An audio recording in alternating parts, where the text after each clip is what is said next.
The kindness of strangers. Marcus's journey to generosity. The bell above the diner door chimed, drawing Marcus's attention. A family of four stood hesitantly at the entrance, a man, a woman, and two children, their clothes showing the wear of tough times. The parents exchanged uncertain glances before stepping inside, their steps tentative, as though they were intruding. Marcus's warm smile appeared instantly, his default response to any new customer. "Good afternoon. Feel free to sit wherever you'd like."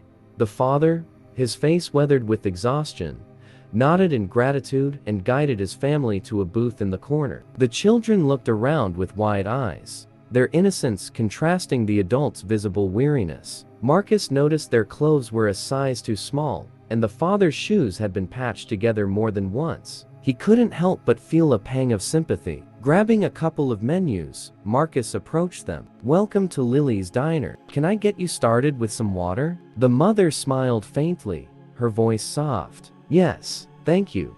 Marcus placed the menus on the table and stepped away, but not before noticing the hesitation in their movements as they opened the menus. He'd seen this before: customers scanning prices, trying to figure out what they could afford without stretching their already thin wallets. Back at the counter, Marcus's co-worker Jin leaned in. "Think they'll order anything?" Marcus shrugged. "We'll see." Moments later, the father raised his hand timidly. Marcus returned to their table with a notepad, prepared for what he suspected might come next. "Sir," the man began, his voice thick with embarrassment, "is there a smaller menu? Maybe a kid's portion we could order for all of us?" Marcus's heart sank. He glanced at the children, their hopeful eyes darting between him and their parents. Without hesitation, he smiled and said, "Don't worry about that. Let me take care of you today."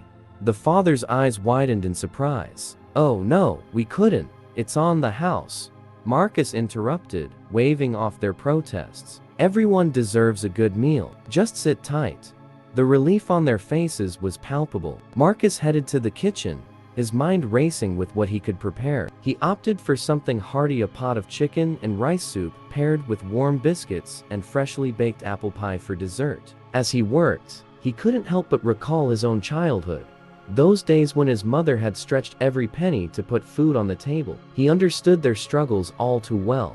The family ate quietly, savoring every bite, as though it might be their last meal for a while. Marcus checked on them occasionally, exchanging warm smiles and making sure their water glasses stayed full. When they finished, the father shook Marcus's hand firmly. "Thank you," he said, his voice thick with emotion. "We'll never forget this." Marcus waved them off, dismissing their gratitude with a modest smile. "Just pay it forward someday."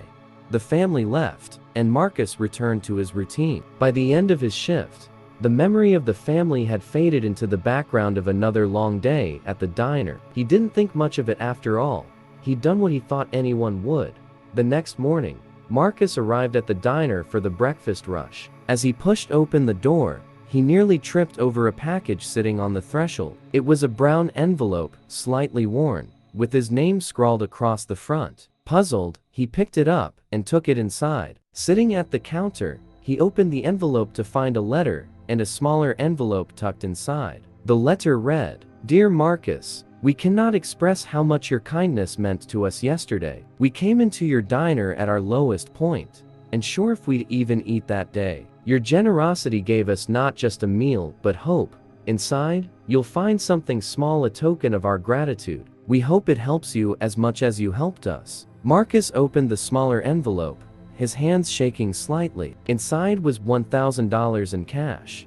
He stared at the money in disbelief, his mind racing. How could they afford this? He thought back to the family, their threadbare clothes and exhausted faces. It didn't make sense, but the letter's words stuck with him. "We hope it helps you as much as you helped us." Marcus decided to keep the money a secret, not wanting to invite unnecessary questions from his co-workers or boss. He tucked it into his pocket and carried on with his day, though his thoughts kept returning to the family. Later that week, he saw them again. This time, they weren't in the diner. Marcus was at the local grocery store, picking up a few essentials, when he spotted the father near the produce section. He looked different, his shoulders less slumped, his movements more confident. He was chatting with the store manager, shaking hands as though finalizing some agreement. Marcus approached him hesitantly. "Hey, I remember you from the diner." The man turned, his face lighting up in recognition. "Marcus, it's good to see you."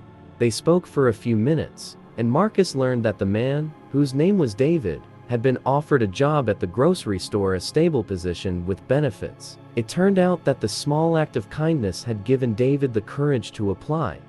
"Your help that day ... It reminded me that there are still good people in the world," David said, "and now, I can provide for my family again." Marcus was humbled, realizing the ripple effect of his actions. With the unexpected $1,000, Marcus began to think seriously about his dream of owning a diner. He'd always imagined a place where no one had to worry about affording a meal, a warm, welcoming space for everyone. The money wasn't enough to start a business, but it was a start. He decided to invest it in himself, taking a part-time course in small business management at the local community college. Balancing work and classes wasn't easy, but Marcus was determined.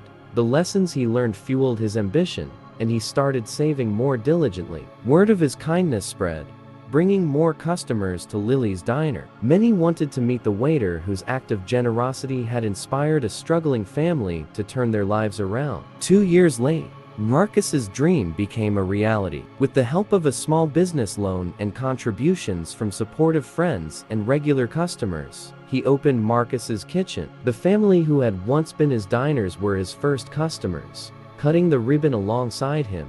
The diner thrived, not just because of the food, but because of the atmosphere. Marcus cultivated a place where kindness was the main ingredient. David, now a manager at the grocery store, often visited with his family. They became close friends, and Marcus hired one of David's kids as his first employee when they were old enough to work. Years later, Marcus's Kitchen was more than just a diner. It was a symbol of how one act of kindness could ripple through a community. Marcus never forgot the lesson he learned that day at Lily's diner. Sometimes, all it takes to change a life is a warm meal and a little compassion. The family's gift had set him on a path that changed not just his life, but countless others. And as Marcus stood behind the counter of his own diner, greeting customers with his signature warm smile, he knew he was exactly where he was meant to be.